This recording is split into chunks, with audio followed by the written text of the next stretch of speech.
Photo by Abbie ParrGetty ImagesThe Yankees front office has to be thrilled with the rebuilding timeline if a bit bewildered. By early 2015, they must have looked at the organization and felt comfortable that by the following year, the Yankees would be a team in transition. Highly valued prospects Gary Sanchez and Greg Bird were sure to be called up by the start of the season, where they would begin to mix with veterans such as Mark Teixeira and Alex Rodriguez. That transition would move into high gear in 2017 as more young, talented farm hands filled out the roster. They hoped it would all result in at least an ALDS appearance. But Brian Cashman and Joe Girardi were still just dreaming on players such as Aaron Judge and Luis Severino, and worried that Didi Gregorius would never hit lefties. And so the veterans would surely be the key to 2017. The Yankees' brain trust knew CC Sabathia, Brett Gardner and Alex Rodriguez would have to carry the Baby Bombers while they spent their first postseason learning tough lessons. After all, it is not unusual for players to struggle in their first playoffs.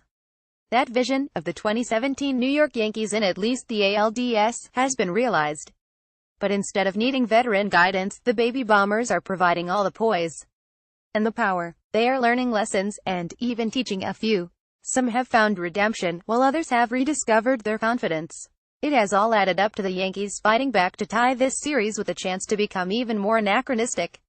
A bad postseason performance, however. Before we look at what they have done so well, a quick word on my recent work, not done quite so well. Namely, my recent playoff predictions.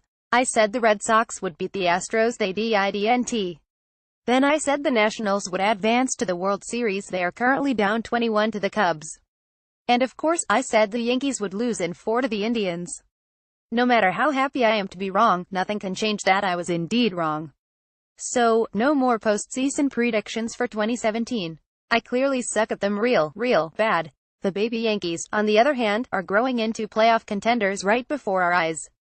Page 2. Use your arrows to browse. A photo by Abbie ParrGetty ImagesThe Yankees fans have a right to be a bit ambivalent about Aaron Judge in the ALDS. The biggest of baseball's big men is batting just .067, .263, .133 with only one hit, albeit a double.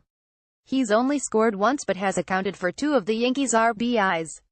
But his performance to date proves that baseball is a game that must be seen and not just read about in the stat sheets. Judge has a special baseball quality about him. Several of these young Yankees do. He has impacted the game on the field far beyond his numbers, and, my guess is, in the locker room, as well. His double in Game 4 was not the biggest hit of the game, but it felt like it affected the game the most. The impartial announcers certainly saw it that way, and so, seemingly, did the Yankees. And that, perhaps, because it turned the Yankees' offense outburst from a molehill to a mountain. Or it might be because his teammates know that when Judge starts making contact, good things are about to happen. But his most important contribution is the catch he made in Game 3.